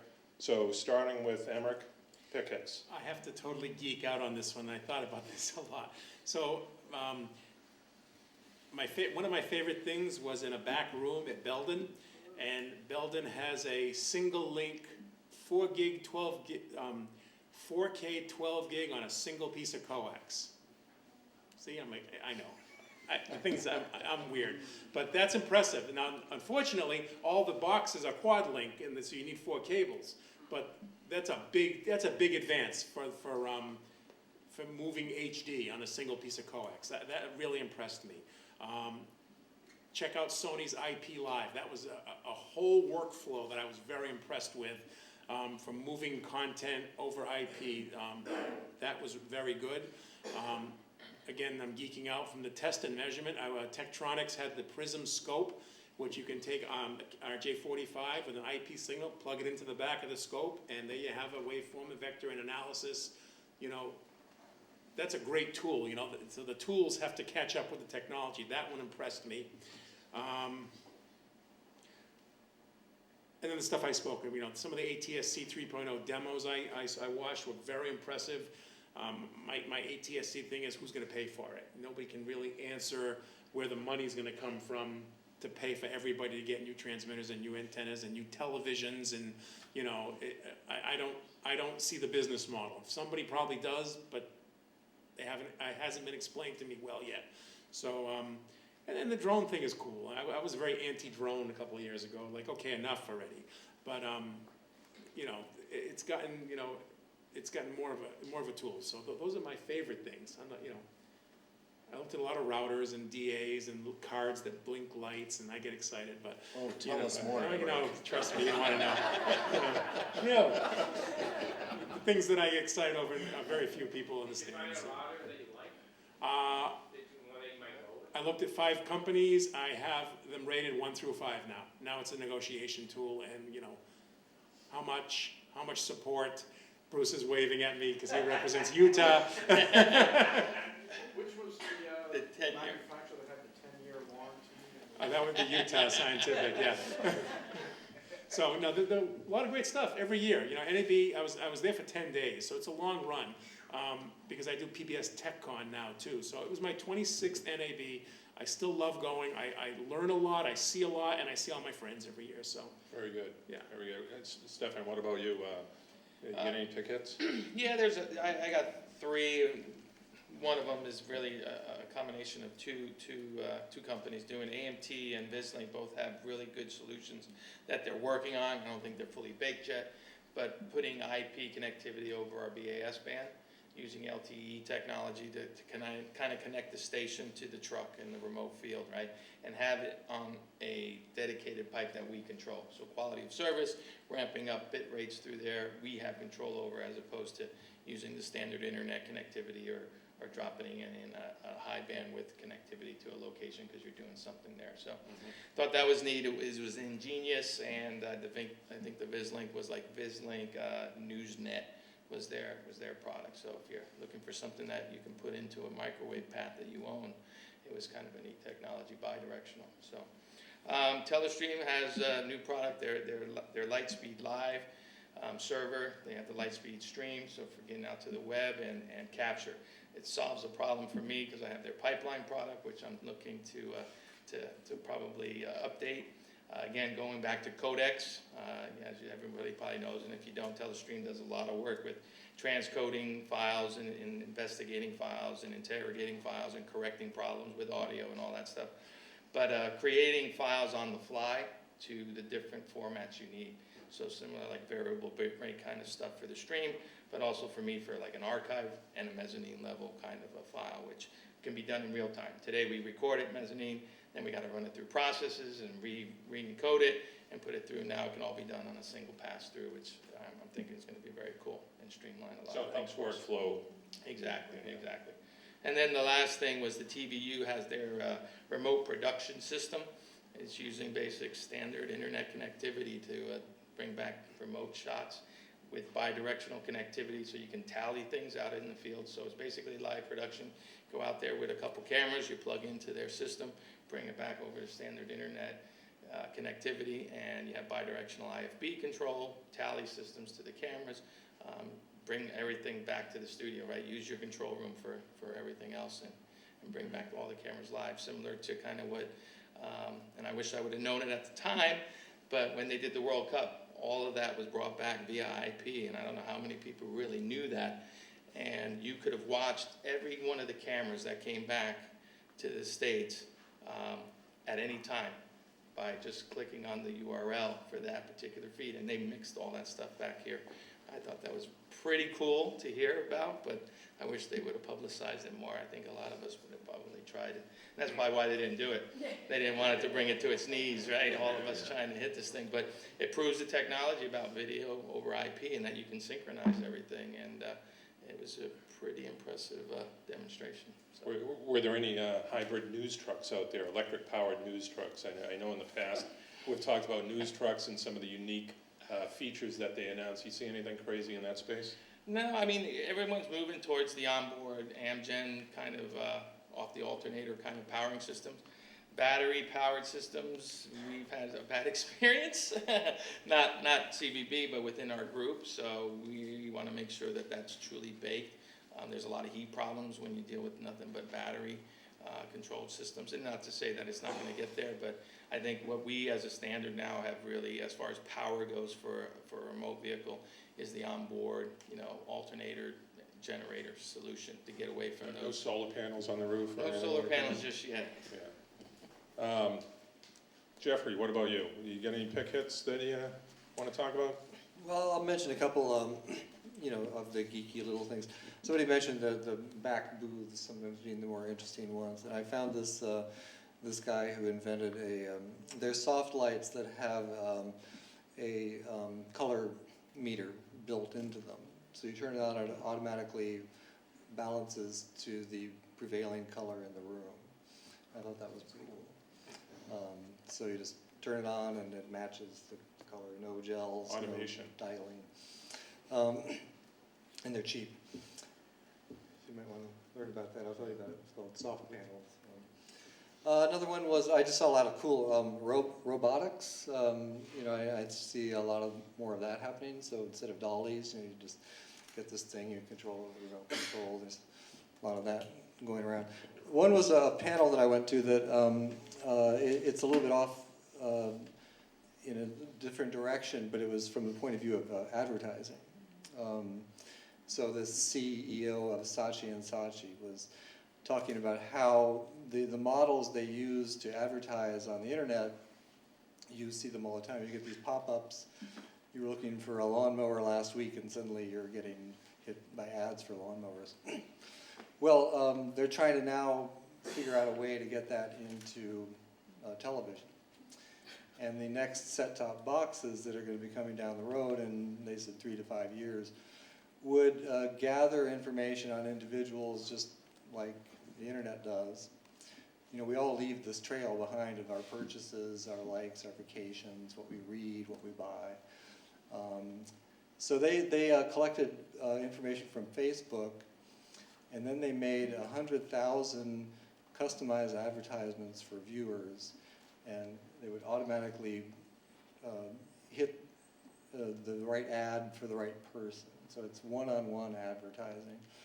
So I thought that was interesting, as the computer world merges with the television world, this data gathering and advertising is going to start to merge as well. They're actually doing that now. If you're, if you're on your iPad, for example, and you've got Amazon favorites or a wish list, Right. they'll pop those into whether it's a Channel 5 stream or some other news stream you may be watching. I'm not sure how they do that, but it's pretty amazing. Well, they even customized ads. They made ads that had different beginnings, middles, and ends for each person that was viewing. Yeah. So I thought that might be interesting how that plays out over the next years with television. Anything else you want to mention before we move on to Bob here? I'm done. Okay, Bob, tell us what your pick hits were. Well, the thing that I think will end up having been the most significant thing is actually an old technology, which is these NDI, RTSP video streaming things over internet. I think that it is really significant because this year it just seemed to me that everyone is, a large number of manufacturers are sort of adopting this. It's a little bit like going from black and white to color television or standard definition to HD. It sort of happened in one moment where you could see the consensus. And I think that consensus happened this year. And I think it's very significant because essentially video has been defined by facilities with these coax cables, and now it's going to be defined by Ethernet, by your local LAN. And it'll have a big impact in who designs the facility, how they think of it, certainly how far its reach will be. It'll reach out much further. And I think this is a turning point. So Russ, take note that Bob Lamb didn't include broadcast picks in his pick hits. All right, just make note of that. We do make compatible things. All right. Mr. Rule, I know you have a list there somewhere. I do indeed. Let's hear it. So, boy, where to even start? I'll start with the Aries Sky Panel, which is a absolutely gorgeous 2 foot by 1 foot LED soft light.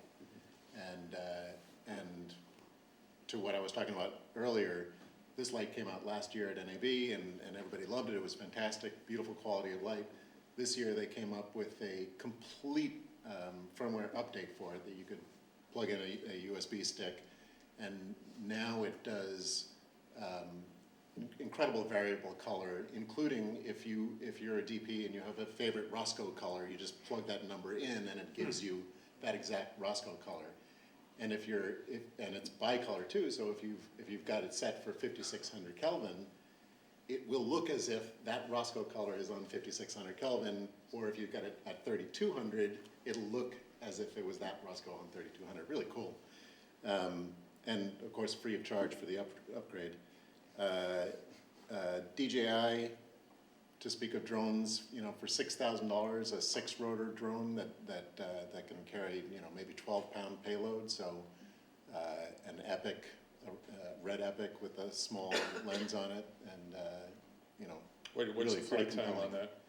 that? 12 to 15 minutes, something like that, depending on the temperature and the ambient temperature. Yeah. But for that kind of money, really, really impressive.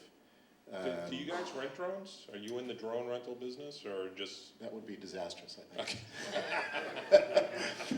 My insurance company has advocated strongly against that. Okay. Yeah. Probably a good idea.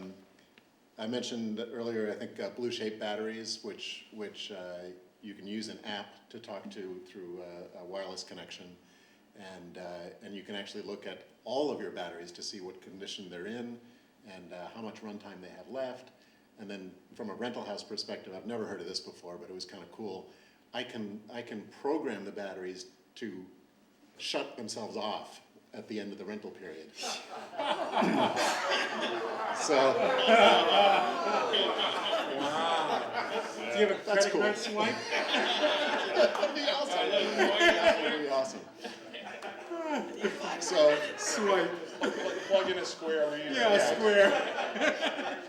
So for that one customer who says, I'm not shooting over the weekend, really I'm not. Okay, fine, I'll just make sure the battery doesn't run over the weekend. There was... That's number one on your list, too.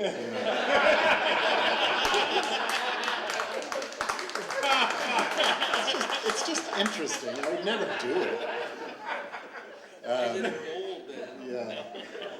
So Sony had a HTC 4800 camera, which is high-speed, 480 frames per second in 4K to a server, so you can basically record an entire live event, up to 4 hours, I think, on this server. And I thought that was pretty cool so in essence, using something like a Phantom for a live event, but being able to record the whole event and going back to it whenever you want. Shogun had a number of small monitors, really high bright, that you could do. They're monitor recorders, HDR capable, really nice UI for navigating through that. $2,000, 7-inch monitor, 4K, 60p, really great stuff. And then the one thing I do want to mention, and I'm surprised that nobody's been talking about it, is the Lytro cinema camera. The light field camera, right? The light field camera, which was sort of, I think, the most significant technology I've seen at NAB in years. And it was, it was described to me as a Scud missile of a camera at one point, and it's, it's this massive thing. And I think they only announced and showed it at NAB because they were preparing for a C round of financing and they wanted to get that credibility. But clearly it's something that 5 years from now is going to be a tremendous product. And basically the idea is that you are capturing not just a flat image, but you're capturing depth information of the entire scene before the camera. And so once the camera, using this light field array, once the camera understands the Z depth in a room, you can make incredible choices in post, like, for instance, being able to do a small dolly move after the fact in post, because the camera and the computer knows where everything is, and so can adjust parallax and perspective as you do a small move in the computer. So it's like computational photography. And another example is that you can actually, with this one camera, you can get perfect 3D because you can effectively choose one eye and the other eye after the fact, and you can adjust parallax there too if you wanted. So we were talking earlier about you know, what is the job with a DP, and in a way, with a camera like this, at some point, that job is going to be moot. I mean, it's going to be the guy who sets it up and turns it on, because in a light field situation, you know, you can control everything: depth of focus, exposure index, blocking to some degree, and there's an incredible resolution, so you can control composition as well. You know, there will be no end to what you can do with the image after the fact. Again, we're still years away. Are they the only ones doing anything in that space? Yeah. Is that the system that also eliminates green screen? Yes, because, and really beautifully too. So because, again, all the depth of every object in the room is known, you can very easily just drop out. I can have Marty right here in the frame, and I can drop out everything around Marty with no green screen whatsoever. And You probably want to do it the other way around. Never. Besides the potential, I think it changed a lot of things. Yeah, for VFX companies in particular, it could be a huge game changer. John, you remember years ago at NAB, there was an Israeli company, I believe, they came up with Zcam? Yeah. No, is it anything like that? Because that was taking, had the Z information, and they were when everybody else was creating virtual sets with green screens and so forth. Yeah. This company, Zcam, was doing it without any green screen, any keying. Do you remember how that was done? I was hoping you would remember. Yeah, Poor JVC actually had a camera that did that a long time ago. Really? You could select the distance and it would make it as if there were a green screen after that. And they never got any attention for it. Those poor guys, they never got attention. Those poor guys. What else have you got there, John? So that is mostly it. You know, just for fun, because I didn't expect to see a product like this at NAB. Blackmagic had this thing called the duplicator, which, you know, it's for weddings maybe, or events, and the idea is that you shoot 4K and you're editing live and you're coming up with a finished product by the time the event is over, and you've got this duplicator thing that has 25 SD card slots in it, and you dump the program to the SD cards, and then you sell them.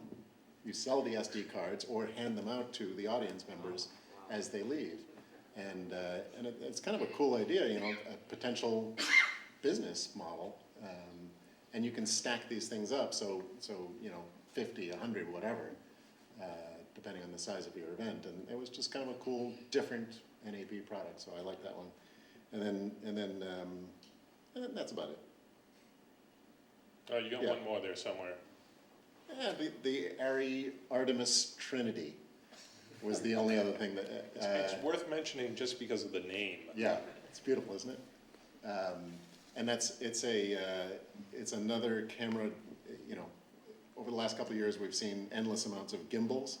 And so this is a kind of a different take on a gimbal, because it's a pass-through device, so you can have as long a camera and lens combination as you want. But that was encircled by, so it's circled by the gimbal, and then there's a long pole attached to the gimbal, and then the long pole is attached to a Steadicam arm. Which from a drone. Yes. Right, and the guy's hanging from a helicopter. Yeah. But the idea is that now the camera is completely, within a 6-foot radius around the operator, this camera is completely free to boom up and boom down and spin around and maintain level horizon, and just an amazing device. Cool. I was actually too frightened by it to ask what the price was, but I imagine, you know, it's going to be $50,000 or so. All right, last thing here, predictions. You know, everyone here has talked about the trends being, you know, IT, IP, VR to some extent. So what's the predictions for next year's show? Any breakout technologies that you guys see on the horizon there? Emmerich?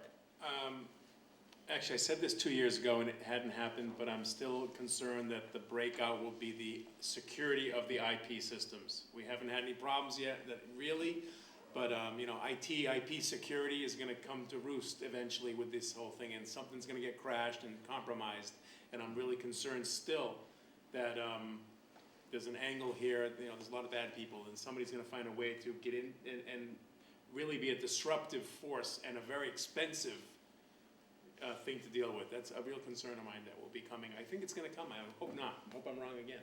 Okay. But I'm very concerned about the security of the IP systems. Bob? I think just as our entire infrastructure moves to, IT type of stuff, we're just gonna see an acceleration of the products. I mean, we're sort of used to seeing this on the phone, just, the apps are updated every, month or two. I think there will just be an acceleration in progress. Firmware. Yeah. Jeffrey? Yeah, I guess if I were to make a prediction, I would say it's going to be continuation of menu-driven consumption, and people will watch what they want to. There will also be, I think, more new, like Vimeo is starting to produce their own original content, so we're going to see a lot more of that, just very individualized consumption. Stefan? I think for a broadcaster, it's going to be in the IP space. Security is a big thing for us. But reaching all those platforms, and those platforms becoming, I hate to say this, but more like television. That user experience of getting from one thing to the next, and that's something that everybody's trying to achieve. Alchemy, I'll tell you, we need to get that viewing experience to that end user on all those devices more like television. When you move from one to the next, it's there, it's there, it's there. The buffering's got to come down. You got to make that experience much better than it is today, and it's just getting better. It's going to happen. It's just going to get better and better. And John? So my prediction would be a really easy one, because in the last 8 years, we've seen a number of developments that peak and trough, starting with HDSLRs in 2008, seeing them come out the first year very tentatively, and then the next year, every single person is walking around with these huge rigs that are like, and then 3D, seeing how that came in, started slow, peaked and dropped. Drones, seeing how that came in a little bit slow, and then still peaking. And I think VR this year was very much like any of those were in the first year, where small localized groups of people doing these things, relatively low technological thresholds. And but next year, I'm sure we're going to see double the resolution on some of the headsets, and I'm sure we're going to see much easier tools and much better workflow and editing all the way through the process. Yeah. So my prediction is along those lines. I agree with VR. So I ride the subway every day, and I observe the people on the trolley here, and they all get their mobile devices. They're all looking down. No one's paying attention to anyone. They're just tuned in. Yeah. Next year, everyone's going to be wearing headsets. So anyway, thank you very much for being on the panel tonight. I think it was a great discussion. Thank you, audience, for being here. Any last words, Marty? I also want a hand for our moderator. He is a great interlocutor. Great, thank you. Take a group picture. Yes, we'll take a group picture. We also have one little thing. You guys have noticed there's little brown boxes in front of you. None of you have been curious. The Smpte elves have been very busy, so please open your little brown boxes. Mine's empty. This came all the way from Las Vegas, from the NAB convention. We thank you on behalf of Smpte.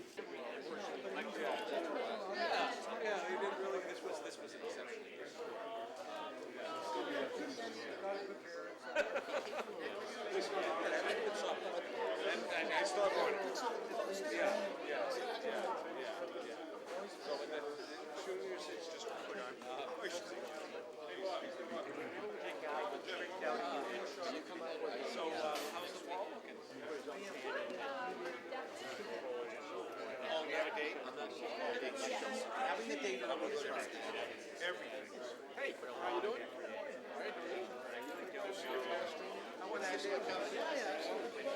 Shake your hand and mark the moment where I can say that I'm actually a Telestream customer. I just bought a Okay.